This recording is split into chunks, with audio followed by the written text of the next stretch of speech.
السلام علیکم ورحمۃ اللہ وبرکاتہ۔ نماز عید سے قبل صدقہ فطر کی ادائیگی کا حکم۔ عید نماز سے پہلے فطرانہ ادا کرنے کا حکم ہوا ہے۔ آئیے حدیث سماعت فرمائیں۔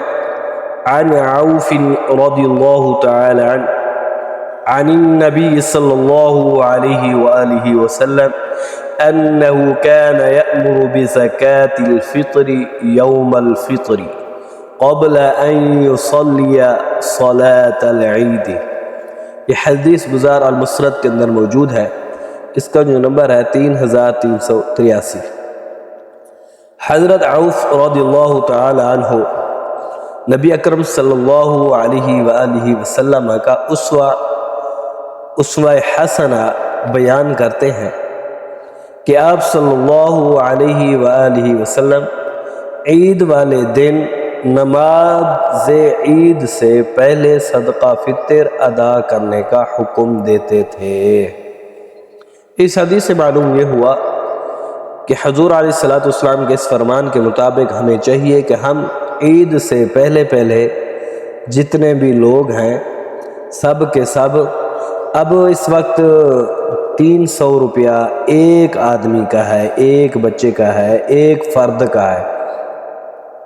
گھر میں اگر 3 فرد ہیں یعنی 2 میاں بیوی ایک ان کا بچہ ہے تو ان تینوں کا جو ہے فطرانہ 900 روپیہ بنے گا۔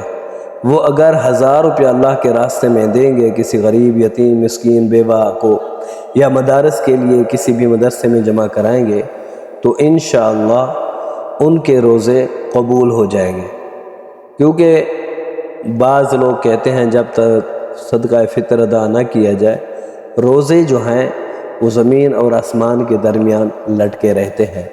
بہرحال یہ لوگوں کا کہنا ہے، اصل جو بات ہے وہ یہی ہے کہ یہ جو فطرانہ ہوتا ہے جو ہم سے غلطی ہو جاتی ہے یا کوئی ایسی بات ہو جاتی ہے جس کی وجہ سے روزہ اللہ کی بارگاہ میں قبول نہیں ہوتا، تو جب ہم صدقہ فطر ادا کرتے ہیں تو پھر اللہ تعالیٰ کی بارگاہ میں قبول ہو جاتا ہے۔